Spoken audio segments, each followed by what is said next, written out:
Hello दोस्तों, BPSC online academy में आप लोग का बहुत बहुत स्वागत है। हम लोग इडुटेरिया का करंट अफेयर देख रहे थे जो अर्धवार्षिक है। 6 महीना का करंट अफेयर आया अभी मार्केट में, जो कि जनवरी मंथ से लेके जून मंथ तक का कवर किया गया है। बहुत ही अच्छा करंट अफेयर है। तो जो 69th बीपीएससी देंगे उसके लिए और जो बिहार टीचर का एग्ज़ाम देने वाले हैं उसके लिए, दोनों के लिए बहुत महत्वपूर्ण सेशन होने वाला है ये। तो आइए स्टार्ट करते हैं आज का सेशन। तो हम लोग पिछले सेशन में किए थे केंद्रीय बजट 2023-24 तक, उसी बजट का टू द पॉइंट यहाँ पे दिया हुआ कुछ पॉइंट जो हम लोग यहाँ पे देखेंगे। तो आइए स्टार्ट करते हैं। तो आज का पहला जो है पॉइंट, मोबाइल फ़ोन का उत्पादन पिछले वित्तीय वर्ष में 2,75,000 करोड़ रुपया मूल्य के 31 करोड़ यूनिट तक पहुँच गया है। ठीक है। दूसरा है, विनिर्दिष्ट सिगरेटों पर राष्ट्रीय आपदा आकस्मिकता शुल्क 16% की वृद्धि करने का प्रस्ताव किया गया है। ये केंद्रीय बजट 2022-23 में, 23-24 में। भारत विश्व में स्टार्टअप के लिए तीसरा, देखिए ये बहुत इंपॉर्टेंट है, भारत विश्व में स्टार्टअप के लिए तीसरा सबसे बड़ा इकोसिस्टम है और मध्य आय देशों के बीच नवाचार गुणवत्ता में दूसरा। ये दोनों जो रैंक है आप याद रखिएगा, स्टार्टअप के लिए है। केंद्रीय बजट 2023-24 में सरकार ने 2014 से अब तक की जो उपलब्धियां है उसको जारी किया है पॉइंट वाइज में। तो हम लोग देखते हैं। तो एक सेकेंड, तो 2014 से जो कंपेयर किया है 2023-24 को, तो अब यहाँ पे बताया जा रहा है कि 9 वर्षों में भारतीय अर्थव्यवस्था दुनिया की 10वीं से 5वीं आ गया। मतलब 2010 में जो था भारतीय अर्थव्यवस्था 10वीं नंबर पे थी दुनिया की, अब अभी जो आ गया है 5वीं नंबर पे आ गया है। ठीक है। स्वच्छ भारत मिशन के तहत 11.7 करोड़ घरेलू शौचालय का निर्माण किया है और उज्ज्वला योजना के तहत 9.6 करोड़ एलपीजी कनेक्शन दिया गया है और 102 करोड़ लोगों का 220 करोड़ कोविड टीकाकरण कंप्लीट किया है। ठीक है।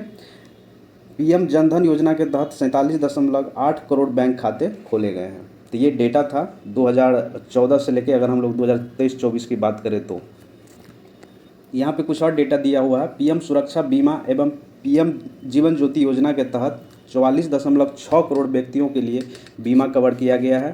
पीएम किसान सम्मान निधि के तहत 11.4 करोड़ से अधिक किसानों को 2.2 लाख करोड़ रुपया नगद हस्तांतरित किया गया है। प्रति व्यक्ति आय दोगुना से भी अधिक होकर 1.97 लाख रुपया हो गया है। तो ये पॉइंट था। अगर व्यक्तिगत आयकर की अगर हम लोग बात करें तो जो नई कर व्यवस्था है उसमें 7 लाख रुपए तक के आय वाले व्यक्तियों को कोई कर का भुगतान नहीं करना होगा। कितना था? पिछले साल था 5 लाख। ठीक है। 6 आयकर स्लैब की जगह जो अभी किया गया है 5 आयकर स्लैब कर दिया गया। पहले 6 हुआ करता था, अब 5 कर दिया गया है। और जो छूट की सीमा को जो है बढ़ाकर 3 लाख रुपये तक कर दिया गया है। इसमें है, अगर 0 से 3 लाख तक रुपया किसी का वार्षिक आय है तो उसको कितना कर देना होगा? 0। 3 से 6 लाख रुपया है तो 5%। 9 से, अगर 6 से 9 लाख है तो 10%। 9 से 12 लाख रुपया है तो 15%। अब 12 से 15 लाख है तो 20%। 15 लाख से ऊपर है तो 30%। में उच्चतम अधिभार कर को 37% से घटा के 25% किया गया है। इसके परिणाम स्वरूप अधिकतम कर दर घटकर 39% हो जाएगी। 24 के तहत विभिन्न योजनाओं पर जो खर्च किया गया है वो टॉप 4 है। जैसे प्रधानमंत्री आवास योजना, इस पे कितना किया गया है? 79,590 करोड़ रुपया खर्च किया गया है प्रधानमंत्री आवास योजना पे। 70,000 करोड़ रुपया खर्च किया गया है जल जीवन मिशन के लिए और 60,000 करोड़ रुपया खर्च किया गया मनरेगा के लिए और 60,000 करोड़ रुपया प्रधानमंत्री किसान सम्मान निधि योजना के लिए, जिसको पीएम किसान योजना के नाम से हम लोग जानते हैं। तो ये टॉप 4 था जिस पे खर्च किया गया है। और बजट 2023-24 के तहत प्रमुख मदों पर व्यय जो है, देखिए अब क्या है, परिवहन है, रक्षा है, ग्रामीण विकास है, शिक्षा है। तो सबसे ज़्यादा जो किया गया है परिवहन पे किया है 5,17,000। फिर रक्षा पे किया है 4,32,720। उसके बाद ग्रामीण विकास पे 2,38,204 करोड़ रुपया और शिक्षा पे किया गया है 1,12,899 करोड़ रुपया। मंत्रालय पे अगर बात करें तो किस मंत्रालय पे कितना खर्च किया गया है, कितना पैसा दिया गया है, तो वो देखिए रक्षा मंत्रालय को सबसे ज़्यादा दिया गया है 5.9 लाख करोड़ रुपया। सड़क परिवहन और राजमार्ग मंत्रालय को दिया है 2.70 लाख करोड़ रुपया। रेल मंत्रालय को दिया है 2.41 लाख करोड़ रुपया उपभोक्ता मामले, खाद्य और सार्वजनिक वितरण मंत्रालय को दिया गया है 2.06 लाख करोड़ रुपया। गृह मंत्रालय को दिया गया है 1.96 लाख करोड़ रुपया। सबसे ज़्यादा अगर बात करें तो 23-24 में जो दिया गया है वो रक्षा मंत्रालय को दिया गया है। लक्ष्य के बारे में तो देखिए, विषय है यहाँ पे लक्ष्य कब तक का है। तो कालाजार को पूर्ण तरह से समाप्त करने का जो लक्ष्य रखा गया है भारत सरकार के द्वारा वो 2023 है और WHO के द्वारा रखा गया है 2030। दिल्ली मुंबई एक्सप्रेसवे को काम जो है पूरा करने का लक्ष्य रखा है 2023। उर्वरक क्षेत्र में आत्मनिर्भरता बनने का जो लक्ष्य रखा है 2023। ब्रॉडगेज रूट को 100% विद्युतीकरण करने का लक्ष्य रखा गया है 2023। बाद है पूर्वोत्तर के सभी राज्यों को राजधानी को रेल नेटवर्क से जोड़ना, ये 2023 तक टारगेट रखा है। कृषि में शून्य डीजल उपयोग तथा नवीनीकरण ऊर्जा के इस्तेमाल का लक्ष्य रखा है 2024। सबके लिए आवास मुहैया कराना 2024, इससे पहले 2022 निर्धारित की गई थी जो अब 2024 हो गया है। डिजिटल रेडियो लॉन्च करने का लक्ष्य रखा है 2024 और हर घर में नल से जल और स्वच्छ जल की आपूर्ति के लिए जो लक्ष्य रखा है भारत सरकार के लिए द्वारा 2024।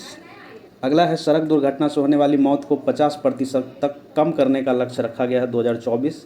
भारतीय अर्थव्यवस्था को $5 ट्रिलियन इकोनॉमी बनाने का लक्ष्य रखा है 24-25। भारतीय अर्थव्यवस्था को $1 ट्रिलियन डिजिटल इकोनॉमी बनाने का लक्ष्य रखा गया है 2025। सभी गांव में ऑप्टिकल फाइबर बिछाने का लक्ष्य रखा गया है 2025 तक। भारत को टीबी मुक्त देश बनाने का लक्ष्य रखा गया है 2025। पेट्रोल में एथेनॉल को 20% मिश्रण करने का लक्ष्य रखा गया 2025 तक। आगे है 100 मीट्रिक टन कोयला गैसीकरण प्राप्त करने का लक्ष्य रखा गया है 2030 और 5000 गीगावाट अक्षय ऊर्जा प्राप्त करने का लक्ष्य रखा गया है 2030 और 280 गीगावाट सौर ऊर्जा प्राप्त करने का लक्ष्य रखा है 2030। कुल कार्बन उत्सर्जन में 1 अरब टन की कमी का लक्ष्य रखा गया है 2030 तक। कुल वाहन में 30% इलेक्ट्रिक वाहन करने का लक्ष्य रखा गया 2030 तक का। भारत में पूर्ण रूप से मलेरिया का उन्मूलन किया जाएगा 2030 तक। उसके बाद अगला लक्ष्य है HIV एड्स को ख़त्म करने का जो लक्ष्य रखा गया है भारत सरकार के द्वारा, ये भी 2030 रखा गया है। फिर उसके बाद जो है भारतीय रेलवे को net zero carbon emission green railway बनाने का लक्ष्य रखा गया है 2030 तक का। हाइड्रोक्लोरोकार्बन HCF के उपयोग को 80% तक कम करने का लक्ष्य रखा गया है 2047। भारत में ऊर्जा स्वतंत्र आत्मनिर्भर बनाने का लक्ष्य रखा गया है 2047 तक। पोत निर्माण में आत्मनिर्भरता हासिल करने का लक्ष्य रखा गया 2047 तक। मुंबई शहर में शून्य कार्बन उत्सर्जन का लक्ष्य रखा है 2050 तक। भारत द्वारा नेट जीरो का लक्ष्य रखा गया है 2070 तक। तो ये जो भारत सरकार के द्वारा जो लक्ष्य रखा गया है ये इसका लिस्ट था, इसको देख लीजिएगा, ये इम्पोर्टेंट है। अब यहाँ पे हम लोग कवर करने वाले हैं आर्थिक समीक्षा 2022-23 जो कि बजट से एक दिन पहले पेश किया जाता है। ठीक है, तो चलिए स्टार्ट करते हैं। सर्वेक्षण है 31 जनवरी 2023 को आर्थिक समीक्षा है 2022-23 के लिए संसद में प्रस्तुत किया गया। 31 जनवरी 2023 को ये पेश किया गया था। आर्थिक समीक्षा 2022-23 में वित्त मंत्री के मुख्य आर्थिक सलाहकार है वी अनंत नागेश्वरन के मार्गदर्शक में आर्थिक कार्य विभाग के आर्थिक प्रभाव द्वारा तैयार किया गया था। ये नोट यहाँ पे देखिए, नोट दिया है 1950 से 51 में भारत का पहला आर्थिक सर्वेक्षण पेश किया गया था या आर्थिक समीक्षा पेश किया गया था। 1964 तक आर्थिक समीक्षा या आर्थिक सर्वेक्षण आम बजट के साथ ही प्रस्तुत किया जाता था, बट 1964 के बाद इसे आम बजट से एक दिन पूर्व पेश किया जाता है। आर्थिक सर्वेक्षण का मतलब ये होता है कि पिछले साल हमने क्या क्या कर दिया, और बजट का मतलब होता है कि आगामी ईयर में हम क्या करने वाले हैं। आर्थिक समीक्षा 2022-23 के अनुसार भारत की GDP में वृद्धि और राजकोषीय घाटा का जो अनुमान था वो था वित्तीय वर्ष 2021-22 का जो अनुमानित था 8.7% GDP में वृद्धि, और राजकोषीय घाटा जो था वो GDP का 6.7%। 2022-23 का जो था वो 7% GDP का वृद्धि दर और राजकोषीय घाटा 6.4%। 2023-24 का जो अनुमानित है वो है GDP का वृद्धि दर 6 से 6.8% की वृद्धि और राजकोषीय घाटा अभी अनुमानित नहीं है। दिखेगा भारतीय अर्थव्यवस्था एक नज़र में। तो अगर हम लोग राजकोषीय घाटा की बात करें तो देखिए 2019-20 की बात करें तो 4.7%, 2020-21 की बात करें तो 9.2% जीडीपी का है ये। उसके बाद 21-22 की बात करें तो 6.7% और 22-23 की बात करें तो 6.4% ये राजकोषीय घाटा है। सर्किल में आपको दिख रहा होगा जीडीपी वृद्धि दर स्थिर मूल्य पर प्रतिशत में। तो देखिए 2019-20 की अगर हम लोग बात करें तो 3.7% और यहाँ 20-21 की बात करें तो कोविड के चलते -6.6%। और 21-22 की बात करें तो कितना है स्थिर मूल्य पे 8.7%। और 22-23 की बात करें तो ये 7%। और 23-24 की अगर हम लोग बात करें तो 6.0 से लेकर 6.8% वृद्धि दर रहने का अनुमान है। फिर यहाँ पे आ जाइए विदेशी मुद्रा भंडार की बात हो रही है। ये जो जितने डेटा हम लोग बोलेंगे यहाँ पे ये है बिलियन डॉलर में, ठीक है। तो अगर हम लोग 19-20 की बात करें तो विदेशी मुद्रा का भंडार कितना था इंडिया में, 478 बिलियन डॉलर था। 2020-21 की बात करें तो 577 बिलियन डॉलर और 2021-22 में जो था 607 बिलियन डॉलर। और अभी 2022-23 के लिए जो है वो 563 बिलियन डॉलर विदेशी मुद्रा भंडार है वर्तमान में अपने इंडिया के पास। कृषि और संबंधित गतिविधि जो मूलभूत कीमतों पर जो वृद्धि दर हुई है 19-20 में अगर हम लोग बात करें तो 5.5% की वृद्धि हुई है। 20 से 21 में 3.3% का और 21 से 22 में 3% का और 22 से 23 में जो वृद्धि दर हुआ है 3.5% का। यहाँ पे उसके बाद औद्योगिक वृद्धि दर है मूलभूत कीमतों पर। तो इसमें जो देखिए ये 2018-19 में -1.4, 2020-21 में -3.3 और 21-22 में 10.3% औद्योगिक वृद्धि दर दर्ज की गई है। और 2022-23 में जो है वो 4.1%। टर्सरी सेक्टर की बात करें तो इसमें जो वृद्धि हुई है अगर हम लोग 19-20 की डेटा देखें तो 6.3%, 20-21 का डेटा देखें तो -7.8% क्योंकि कोविड के चलते। और 21-22 का देखें तो 8.4 और 22-23 का देखें तो 9.1% सेवाएं जो है टर्सरी सेक्टर बढ़त बनाई हुई है। मूलभूत कीमतों पर सकल मूल्य वृद्धि। अर्थव्यवस्था में 3 सेक्टर होते हैं, primary sector, secondary sector and tertiary sector. पहला है कृषि, ये प्राइमरी सेक्टर के अंतर्गत आता है। उद्योग क्षेत्र सेकेंडरी सेक्टर के अंतर्गत और सेवाएं जो है ये टर्सरी सेक्टर के अंतर्गत। इसमें अगर वृद्धि 2021-22 से देखें तो 3% का प्राइमरी सेक्टर में वृद्धि देखी गई है। फिर उसके बाद औद्योगिक क्षेत्र में 10.3% और टर्सरी सेक्टर में यानी सेवाएं क्षेत्र में 8.4%। फिर 2022-23 की बात करें, देखिए ये डेटा तो काम का नहीं उतना, लेकिन ये डेटा है 22-23 वाला, ये पूछा जा सकता है। तो इसमें जो है प्राइमरी सेक्टर में 3.5% और सेकेंडरी सेक्टर में 4.1% और टर्सरी सेक्टर में 9.1% की वृद्धि हुई है। वर्ष 2022-23 में विश्व के विभिन्न क्षेत्रों में भारत का स्थान क्या रहा है। अगर वैक्सीन निर्माण की बात करें तो इसमें पहला स्थान रहा है भारत का। 2 पहिया और तिपहिया वाहनों का निर्माण में बात करें तो ये भी पहला रहा है। दूध उत्पादन में भी भारत का स्थान जो है पहला है। उसके बाद है कच्चे इस्पात के उत्पादन में दूसरा रहा है। मोबाइल फ़ोन निर्माता ये दूसरा रहा है, हम लोग टेस्ट बना रहे थे तो उसमें क्वेश्चन पूछा भी है। अंडा उत्पादन में तीसरा रहा है। ऑटोमोबाइल क्षेत्र में भी तीसरा रहा है। उसके बाद फार्मास्यूटिकल या फार्मा उद्योग में भी तीसरा रहा है। यात्री गाड़ियों के निर्माण में चौथा रहा है। रेलवे नेटवर्क में चौथा रहा है। विदेशी मुद्रा भंडार में छठा रहा है। फिर उसके बाद अगर हम लोग बात करें विश्व व्यापार के सेवा निर्यात में 7वां स्थान रहा भारत का। मांस में 8वां रहा है। विश्व व्यापार के सेवा आयात में 10वां स्थान रहा है विश्व में। आर्थिक समीक्षा to the point one liner के फॉर्म में दिया है। आर्थिक समीक्षा 2022-23 कुल 12 अध्यायों में बांट कर दिया गया है, जिसमें पहला अध्याय है अर्थव्यवस्था की स्थिति 2022-23 पूर्ण सुधार। वित्त वर्ष 2023-24 के लिए जीडीपी वृद्धि दर 6.0 से लेकर 6.8% रहने का अनुमान लगाया है। आर्थिक समीक्षा के अनुसार 15 वर्ष और उससे अधिक आयु के लोगों के लिए शहरी बेरोजगार दर सितंबर 2021 में 7.2% हो गई थी। वित्त वर्ष 2023 के लिए विभिन्न एजेंसियों द्वारा भारत का विकास दर जो अनुमान लगाया है, जैसे एशियन डेवलपमेंट बैंक की अगर बात करें तो भारत का अनुमान लगाया है 7%, ये 2023 का है, ठीक है। मूडी के द्वारा किया गया अनुमान 7% लगाया गया है, ठीक है। एशियन डेवलपमेंट बैंक देख लिए, मूडी देख लिए, फिच के द्वारा दिया है, फिच रेटिंग के द्वारा 7% रहने का अनुमान लगाया है। वर्ल्ड बैंक के द्वारा भारत का जो जीडीपी रहने का अनुमान लगाया 6.9%। IMF के द्वारा 6.8% विकास दर रहने का अनुमान है। RBI के द्वारा 6.8, SBI के द्वारा 6.8, OECD के द्वारा 6.6%। ये जो टेबल है बहुत महत्वपूर्ण है, इसको अच्छे से आप लोग देख लीजिएगा। अब जो अगला पॉइंट हम कहने वाले हैं इसको ज़रा ध्यान से देखिएगा, ये पूछ ही देगा, ठीक है। ये अक्सर पूछा जाता है कि क्रय शक्ति समानता, ठीक है, जिसको पीपीपी बोला जाता है, के अनुसार भारत दुनिया की तीसरी सबसे बड़ी अर्थव्यवस्था है और बाजार विनिमय की दरों में अगर बात करें तो ये पाँचवीं सबसे बड़ी अर्थव्यवस्था है भारत, ठीक है। अब आता है अध्याय 2। अध्याय 2 में है आशावादी एवं विश्वसनीय। इसमें कह रहा है यह अध्याय यह दर्शाता है कि महामारी पूर्व वर्षों की तुलना में अब भारत का विकास परिदृश्य बेहतर नज़र आ रहा है और भारतीय अर्थव्यवस्था आने वाले वर्षों में अपनी पूरी क्षमता के साथ विकसित होने के लिए तैयार है। सरकार के अनुसार 2019 के राष्ट्रीय अवसंरचना पाइपलाइन और 2021 के राष्ट्रीय मुद्रीकरण पाइपलाइन से बुनियादी ढांचे के निर्माण और विकास के लिए एक मजबूत आधार लेख तैयार की गई है। उसके बाद है अध्याय 3 राजकोषीय विकास और राजस्व सुधार।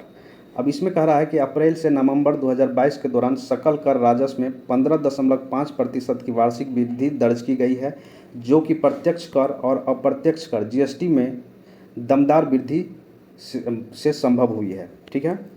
उसके बाद है कि पिछले कुछ वित्तीय वर्षों में औसत मासिक सकल जीएसटी संग्रह में अब जो वृद्धि देखी गई है, जैसे अगर हम लोग 2021 की बात करें तो कितना 0.95 लाख करोड़ की वृद्धि देखी गई है। 2022 की बात करें तो 1.24 लाख करोड़ की वृद्धि देखी गई है या दर्ज की गई है।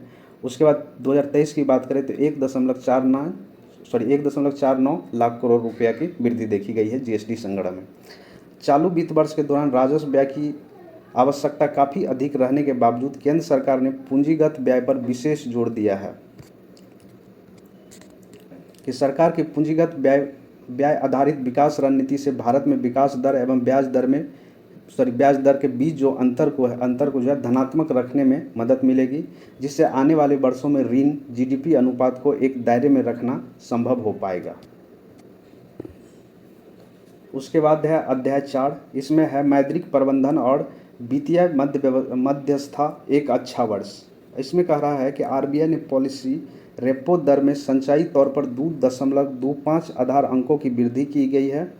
सकल गैर निष्पादित संपत्ति अनुपात घटकर पिछले 7 वर्षों के निचले स्तर पर 5% पहुंच गया है।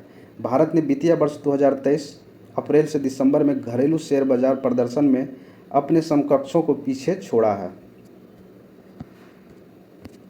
यह है 5वां। इसमें कह रहा कीमतें और मुद्रास्फीति नाजुक परिस्थिति पर कामयाबी। इसमें कह रहा है भारत में खुदरा महंगाई दर अप्रैल 2022 में बढ़कर 7.8% शिखर पर पहुंच गई, लेकिन इसके बावजूद ही पूरी दुनिया में न्यूनतम में से एक रही, ठीक है।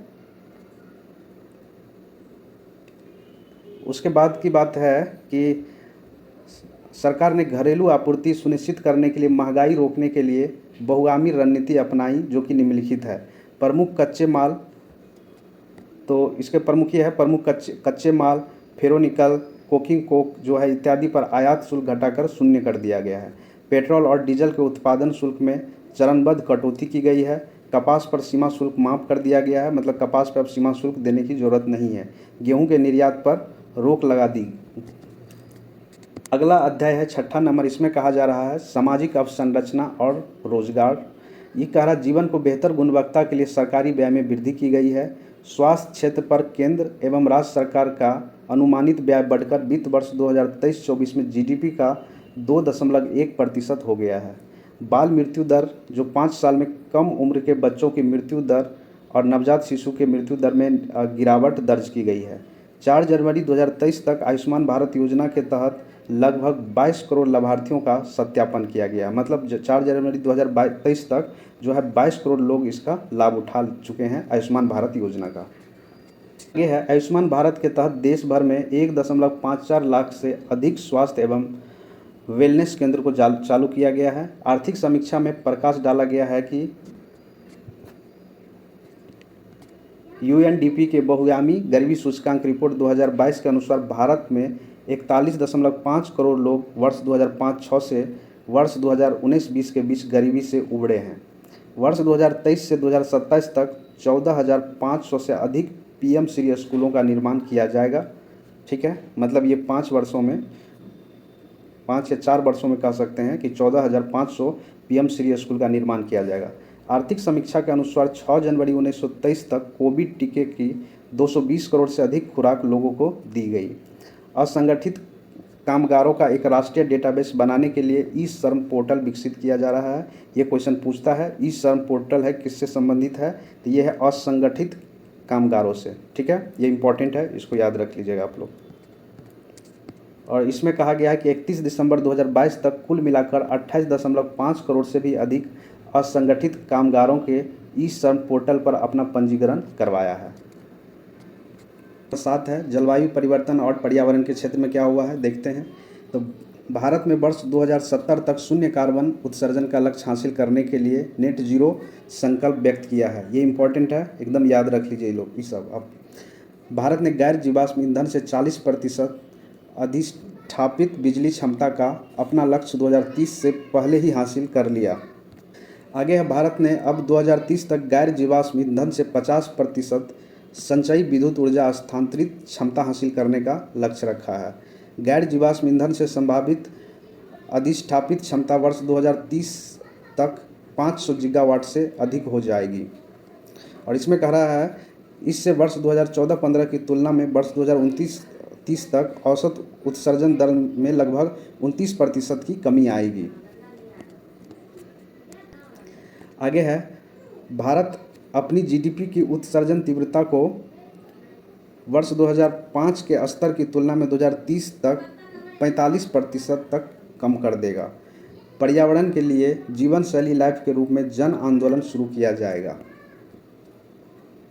आगे है अर्थव्यवस्था में कार्बन तीव्रता कम करने के लिए ध्यान में रखते हुए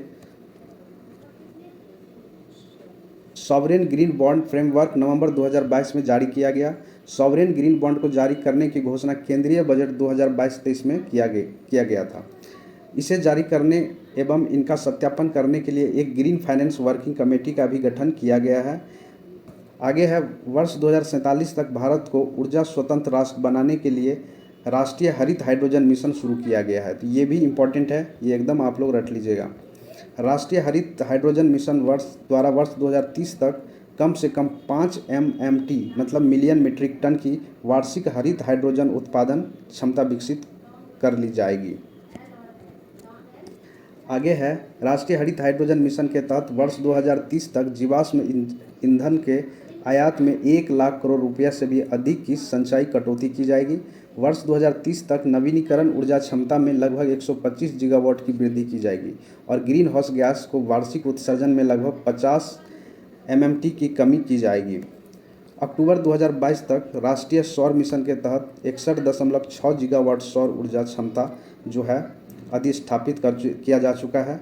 जलवायु परिवर्तन के लिए 12 उत्कृष्टता केंद्र बनाए गए हैं और इन्हें मजबूत किया जा रहा है। ये है सतत कृषि के लिए राष्ट्रीय मिशन। देखिए जैविक खेती के तहत 0.15 हेक्टेयर और सूक्ष्म सिंचाई के तहत 10 लाख हेक्टेयर की कवर करने का प्रमुख लक्ष्य है। 26 अगस्त 2022 को भारतीय सरकार ने जलवायु परिवर्तन पर संयुक्त राष्ट्र फ्रेमवर्क कन्वेंशन को सूचित करने के लिए भारत ने अद्यतन राष्ट्रीय स्तर पर निर्धारित योगदान प्रस्तुत किया है। भारत ने अपना पहला NDC जिसका मतलब होता है राष्ट्रीय स्तर पर निर्धारित योगदान अक्टूबर 2015 में UNFCCC को प्रस्तुत किया जिसमें 8 लक्ष्य शामिल थे। आर्थिक सर्वेक्षण के अनुसार भारत में वन और वृक्षों के आवरण का कार्बन स्टॉक लगभग 7204 मिलियन टन है, जहां अरुणाचल प्रदेश में सबसे ज़्यादा कार्बन स्टॉक है 1024 मिलियन टन। इसके बाद मध्य प्रदेश में है 609 मिलियन टन। अनुसार अगस्त 2022 तक भारत के 18 राज्यों में कुल 75,796.8 वर्ग किलोमीटर क्षेत्र में 53 टाइगर रिजर्व फैले हैं, जो जंगली बाघों की वैश्विक आबादी का 75% इसमें रहते हैं। देश के 17 टाइगर रिजर्व अंतर्राष्ट्रीय मान्यता प्राप्त है और 2 को अंतर्राष्ट्रीय TX2 पुरस्कार मिल चुका है। आर्थिक समीक्षा के अनुसार भारत में एशियाई शेरों की आबादी 674 है और 12,852 तेंदुए हैं। पूरे विश्व में 60% से अधिक हाथियों की आबादी जो है वो भारत में है। अध्याय 8 कृषि और खाद्य प्रबंधन, खाद्य सुरक्षा से पोषण सुरक्षा तक।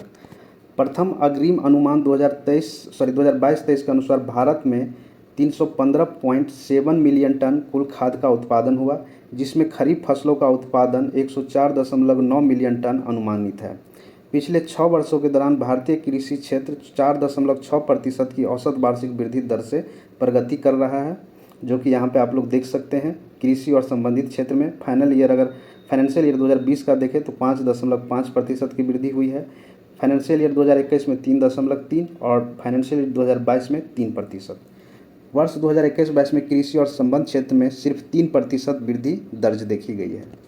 ये है 2021-22 के दौरान कृषि निर्यात 50.2 बिलियन अमेरिकी डॉलर से उच्च स्तर पर पहुंच गया है।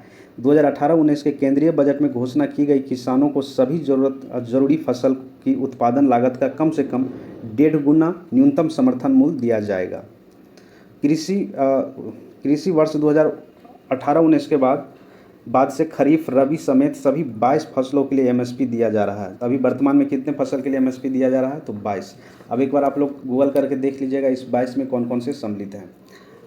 22 दिसंबर 2022 तक 3.89 करोड़ मात्र किसानों के किसान क्रेडिट कार्ड जारी किया है। ठीक है, किसान क्रेडिट कार्ड योजना प्रारंभ किया गया था 1998 में और भारत में 44.3 लाख जैविक किसान है, जो दुनिया में सबसे अधिक है।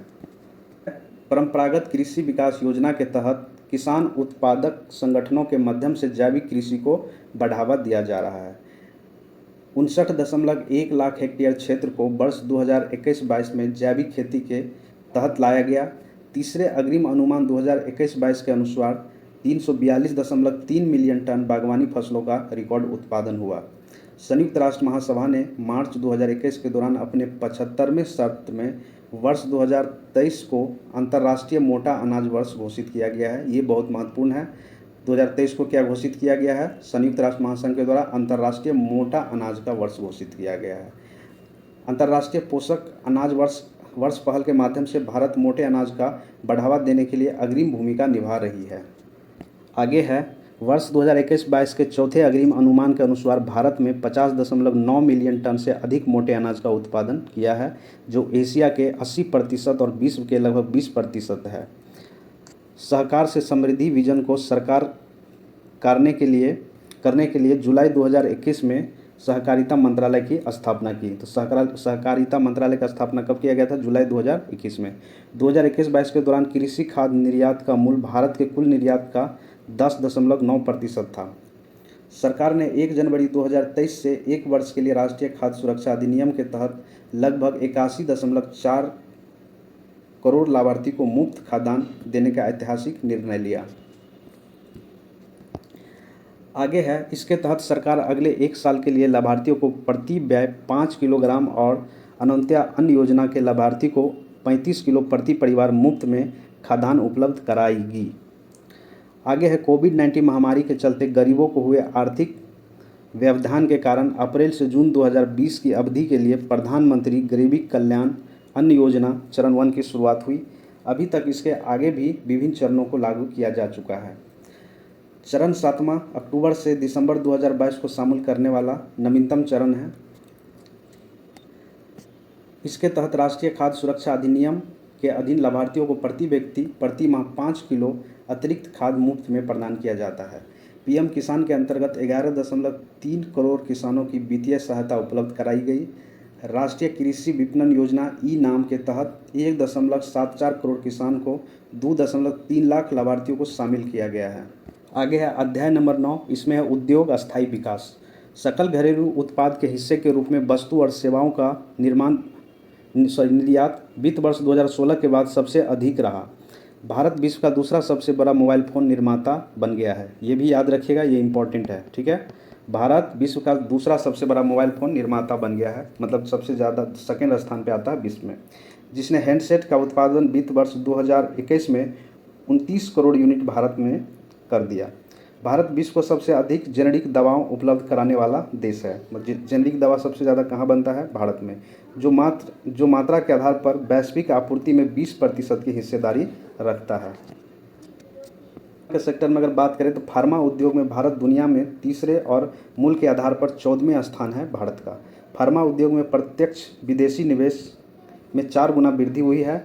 वित्त वर्ष 2019 में एफडीआई $180 मिलियन से बढ़कर वित्त वर्ष 2022 में $699 मिलियन हो गया। उसके बाद अगला है, भारत विश्व के 60% बाजार हिस्सेदारी के साथ सबसे बड़ा वैक्सीन निर्माता भी है। भारत का लक्ष्य 2025 तक $1 ट्रिलियन की डिजिटल अर्थव्यवस्था बनाना है। तो याद रखिएगा, भारत ने जो लक्ष्य रखा है 1 ट्रिलियन डिजिटल अर्थव्यवस्था बनाने का, कब तक? 2025 तक। आगे है, इलेक्ट्रॉनिक्स के निर्यात में वित्त वर्ष 2019 में $4.4 बिलियन से वित्त वर्ष 2022 में 11.6 बिलियन तक लगभग तिगुना वृद्धि हुई है। वित्त वर्ष 2022-23 के लिए कोयले का उत्पादन बढ़कर 911 मिलियन टन होने का अनुमान है, जो पिछले वर्ष की तुलना में 17% अधिक है।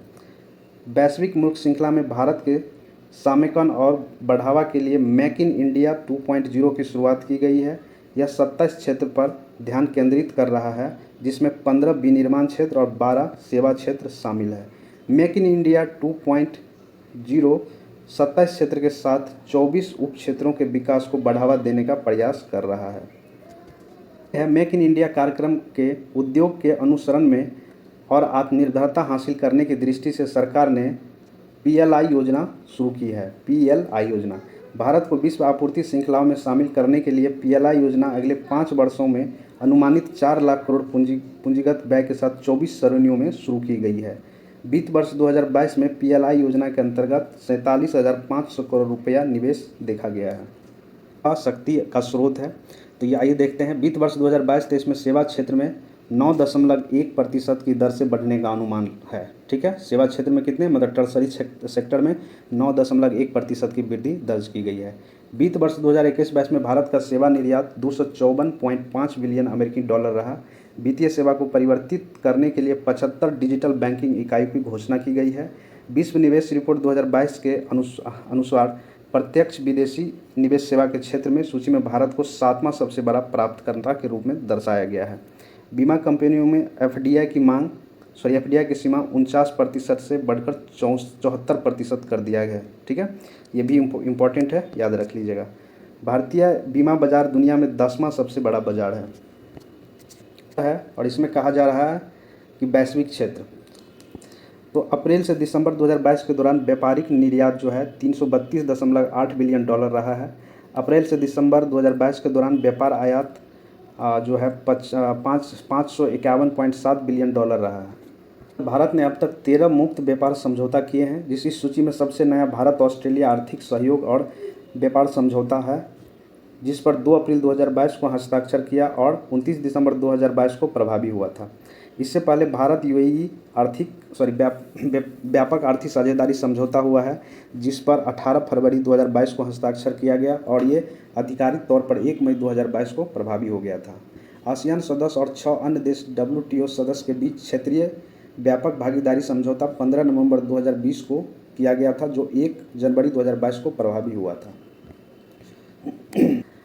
आगे है, कृषि उत्पादन में परिवहन में किसानों की सहायता करने के लिए अगस्त 2020 में कृषि उड़ान योजना शुरू की गई थी। कृषि उड़ान 2.0 को अक्टूबर 2021 में मौजूद प्रावधानों को बढ़ते हुए प्रारंभ किया गया है। अप्रैल से सितंबर 2022 के अवधि के लिए चालू खाता घाटा जीडीपी का 3.3% दर्ज किया है। अप्रैल से सितंबर 2022 के अवधि के लिए चालू खाता शेष जीडीपी का 4.4% दर्ज किया गया है। दिसंबर 2022 के अंत तक भारत का विदेशी मुद्रा भंडार 562.7 बिलियन अमेरिकी डॉलर है। ये देखिए, ये क्वेश्चन एकदम याद कर लीजिए आप लोग। ठीक है, ये अक्सर पूछा जाता है कि अगर पूछा जाए कि विदेशी मुद्रा भंडार कितना है भारत का, तो 562.7 बिलियन अमेरिकी डॉलर है। ठीक है, नवंबर 2022 तक भारत दुनिया के 6ठा सबसे बड़ा विदेशी मुद्रा भंडार धारक है। ठीक है, तो इस हिसाब से रैंक कितना है इसका, तो 6ठा है दुनिया में। आगे है, सितंबर 2022 के अंत तक भारत का विदेशी ऋण 610.5 बिलियन अमेरिकी डॉलर था, जिसमें दीर्घकालीन ऋण जो है 478.8 बिलियन अमेरिकी डॉलर और अल्पकालीन ऋण जो है 131.7 मिलियन अमेरिकी डॉलर था। अब है अध्याय 12, इसमें भौतिक और डिजिटल अवसंरचना।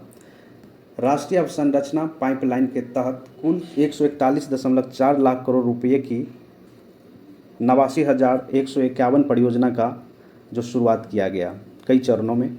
राष्ट्रीय अवसंरचना पाइपलाइन की शुरुआत वित्त वर्ष 2019-20 से अगले 5 वर्षों के लिए वित्त वर्ष 2024-25 के लिए किया गया था। अगस्त 2021 में शुरू हुए राष्ट्रीय मुद्रीकरण पाइपलाइन 9 लाख करोड़ रुपये की निवेशी क्षमता के साथ कार्य कर रही है। राष्ट्रीय मुद्रीकरण पाइपलाइन की शुरुआत 23 अगस्त 2021 को की गई थी और वित्त वर्ष 2022 के दौरान 0.9 लाख रुपये का मुद्रीकरण लक्ष्य हासिल किया गया है। ठीक है, और वित्त वर्ष 2023 के लिए 1.6 लाख करोड़ रुपया मुद्रीकरण का लक्ष्य रखा गया है। आगे है 30 सितंबर 2022 तक सरकार ने 16 राज्य में 59 सोलर पार्कों का विकसित करने की मंजूरी दी है, जिसकी कुल क्षमता जो है 40 गीगावाट होगा। वित्त वर्ष 2021-22 के दौरान 17.2 लाख गीगावाट विद्युत का उत्पादन हुआ। कुल विद्युत उत्पादन का सबसे बड़ा हिस्सा जो रहा वो थर्मल पावर का। तो थर्मल पावर का ये पूछता है कितना हिस्सा रहा, लगभग 60%, मतलब 59.1%। द्वितीय सबसे बड़ा हिस्सेदारी जो रहा अक्षय ऊर्जा का, जो कि 27.5%, और तीसरा सबसे बड़ा हिस्सा रहा हाइड्रो पावर का, जो 11.7% जो है बिजली जनरेट किया है। वित्त वर्ष 2022 के दौरान 10,457 किलोमीटर राष्ट्रीय राजमार्ग सड़कों का निर्माण किया गया। वित्त वर्ष 2023 में अक्टूबर 2022 तक 4,060 किलोमीटर राष्ट्रीय राजमार्ग सड़क का निर्माण किया जा चुका है। उसके बाद है भारत में जलमार्गों की कुल जो लंबाई है 14,850 है, जिसमें सबसे बड़ा जो है नेशनल वाटरवे 1, ठीक है, जो इलाहाबाद से हल्दिया तक जाती है। आगे राष्ट्रीय जलमार्गों की सबसे ज़्यादा लंबाई पश्चिम बंगाल में है और हाल ही में 106 नए जलमार्ग की राष्ट्रीय जलमार्ग घोषित किया गया है, जिससे देश में नेशनल वाटरवे की कुल संख्या 111 हो गई है वर्तमान में। 100 साल पुराने अधिनियम के स्थान पर अंतर्देशीय पोत अधिनियम 2021 लागू किया गया है, ताकि अंतर्देशीय जल परिवहन को बढ़ावा देने के साथ साथ पत्तनों की निर्बाध आवाजाही सुनिश्चित किया जा सके। 68,031 वर्ग किलोमीटर से अधिक लंबाई के साथ भारतीय रेलवे विश्व का चौथा सबसे बड़ा नेटवर्क है। ये याद रखिएगा, विश्व में भारतीय रेलवे का कौन सा स्थान है, ये चौथा स्थान है। ये भी एकदम याद रख लीजिएगा आप लोग। आगे है 2019-22 के दौरान यूपीआई आधारित लेन देन के लिए मूल्य के संदर्भ में 121% की वृद्धि और मात्रा के संदर्भ में 115% की वृद्धि हुई है। तो याद रखिए, ये भी याद रखना वाली बात है, बहुत इंपॉर्टेंट है ये। नवंबर 2022 तक भारत में कुल टेलीफोन उपभोक्ता की संख्या 117 करोड़ है, जिसमें 44.3% उपभोक्ता ग्रामीण क्षेत्र से हैं। ठीक है, नवंबर 2022 तक कुल टेलीफोन उपभोक्ता में से 97% मोबाइल फ़ोन वायरलेस से जोड़ दिए गए हैं। भारत में कुल टेली धनत्व जो है 84.8% है, जिसमें दिल्ली सबसे ज़्यादा, जिसमें 270%, और बिहार सबसे कम 55.4% है। आगे है 2015 से 2021 के दौरान ग्रामीण इंटरनेट उपभोक्ता की संख्या 200% की वृद्धि हुई है। जून 2022 के स्थिति के अनुसार लगभग 84 करोड़ ग्राहक के पास इंटरनेट कनेक्शन है।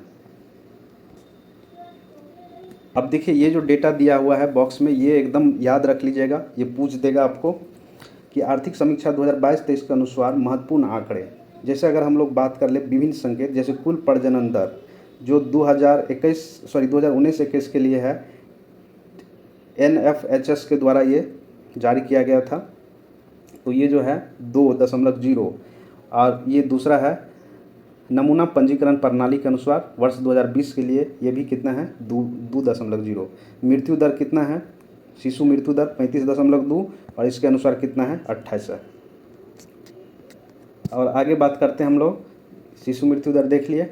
मातृ मृत्यु दर कितना है, ये 19-20 के लिए नहीं दिया डेटा, लेकिन ये दिया है 18 से 20 के लिए 97 दिया है। नवजात मृत्यु दर दिया है 24.9, और ये है 20 के लिए 20। 5 वर्ष से कम आयु के बच्चों की मृत्यु दर कितना है, 41.9, और 2020 के लिए कितना है, 32। इसके आधार पर विश्व बैंक के अनुसार वर्ष 2022 के शीर्ष धन प्रेषण प्राप्तकर्ता कौन है, तो एक नंबर पे भारत है, एक नंबर पे कौन है, भारत है, जिसको कितना प्राप्त हुआ है, 100 बिलियन अमेरिकी डॉलर प्राप्त हुआ है। दूसरे नंबर पे है मेक्सिको, जिसको 60 बिलियन अमेरिकी डॉलर प्राप्त हुआ है, और तीसरे नंबर पे है चीन, जिसको 51 बिलियन अमेरिकी डॉलर प्राप्त हुआ है। उसके बाद है वित्तीय वर्ष 2022-23 अप्रैल सितंबर में भारत में टॉप 3 निवेश करने वाले एफडीआई वाले देश, और ये तो भारत में टॉप 3 एफडीआई को आकर्षित करने वाला देश। पहले स्थान पे है सिंगापुर, ठीक है, पहले स्थान पे है सिंगापुर। कंप्यूटर सॉफ्टवेयर और हार्डवेयर के क्षेत्र में ये निवेश कर रहे हैं। मॉरिशस ये सेवाओं के क्षेत्र में, मतलब टर्सरी सेक्टर में। यूएई कौन सा कर रहा है, व्यापार के क्षेत्र में, ठीक है। तो ये टॉप 3 है एफडीआई वाले क्षेत्र में। आगे है भारत की अध्यक्षता के तहत होने वाले G20 की बैठक कहाँ कहाँ क्या हुआ, उसके बारे में हम लोग देख लेते हैं। तो देखिए G20 के शिक्षा मंत्रियों की जो बैठक हुई है जून 2023 में, कहाँ पे, पुणे महाराष्ट्र में हुआ है। उसका G20 के आर्थिक एवं सामाजिक विकास मंत्रियों की बैठक जून 2023 में हुआ वाराणसी उत्तर प्रदेश में। आगे है G20 टूरिज्म वर्किंग ग्रुप की बैठक हुई है मई 2023 में श्रीनगर जम्मू कश्मीर में। G20 देशों की कृषि मुख्य वैज्ञानिक की बैठक हुई है अप्रैल 2030 में वाराणसी उत्तर प्रदेश में। भारत की G20 के अध्यक्षता के तहत समी बैठक कहाँ पे हुई है, तो ये वाराणसी उत्तर प्रदेश में अप्रैल 2023 में हुआ था। G20 शेरपा की दूसरी बैठक ये हुआ है कहाँ पे, अप्रैल 2023 में केरल में, और इसके जो अध्यक्षता किए थे वो अमिताभ कांत के द्वारा किया गया था। आगे है G20 के विदेश मंत्री की बैठक मार्च 2023 में हुआ है नई दिल्ली में। G20 anti corruption working group की पहली बैठक हुई है मार्च 2023 में गुरुग्राम हरियाणा में। और G20 मॉडल G20 की बैठक हुई है फरवरी 2023 में नई दिल्ली में। G20 पर्यावरण और जलवायु स्थिरता कार्य समूह की पहली बैठक फरवरी 2023 में बेंगलुरु कर्नाटक में हुआ है। और G20 वित्त मंत्री और सेंट्रल बैंक के गवर्नर की पहली बैठक फरवरी 2023 में बेंगलुरु कर्नाटक में हुआ है। शेरपा की पहली बैठक दिसंबर 2022 में उदयपुर राजस्थान में आयोजित किया गया था। उसके बाद है पिछले 6 माह के प्रमुख स्थानों पर परिवर्तित नाम, ठीक है, पिछले 6 महीना में किस किस जगह का जो नाम है परिवर्तित किया गया है, चेंज किया गया है, उसके बारे में हम लोग देखते हैं। पहला है अहमदनगर जिला, जिसको अहिल्याबाई होलकर नाम दिया गया है। शिवमोगा हवाई अड्डा को क्या नाम दिया गया है, केपेम्बू हवाई अड्डा दिया है, कुवेम्पू, ठीक है। औरंगाबाद शहर का नाम चेंज हो गया है, छत्रपति संभाजी नगर हो गया है। उस्मानाबाद शहर का धाराशिव हो गया है। चर्च गेट रेलवे स्टेशन का नाम हो गया CD देशमुख रेलवे स्टेशन, ये प्रस्तावित है अभी। राउरकेला हॉकी स्टेडियम का नाम हो गया है बिरसा मुंडा अंतर्राष्ट्रीय स्टेडियम। मुगल गार्डन का नाम चेंज हो गया अमृत उद्यान। उसके बाद है हैरिस पार्क सिडनी ऑस्ट्रेलिया का नाम चेंज हो गया लिटिल इंडिया के नाम से, अब जानते हैं हम लोग उसको। तो इसी के साथ आज का सेशन हम यही ख़त्म करते हैं, क्योंकि वीडियो वैसे भी लंबा हो गया, क्योंकि जल्दी ख़त्म करना है इसको, ठीक है। तो याद रखिएगा पेज नंबर 16 तक हम लोग कवर किए हैं। नेक्स्ट वीडियो में हम लोग पेज नंबर 17 से कवर करेंगे। तो thank you for watching BPSC online academy. I hope कि ये सेशन आप लोग को अच्छा लगा होगा। अच्छा लगा तो लाइक करिए, शेयर करिए, सब्सक्राइब करिए। थैंक यू, मिलते हैं अगले सेशन में। धन्यवाद।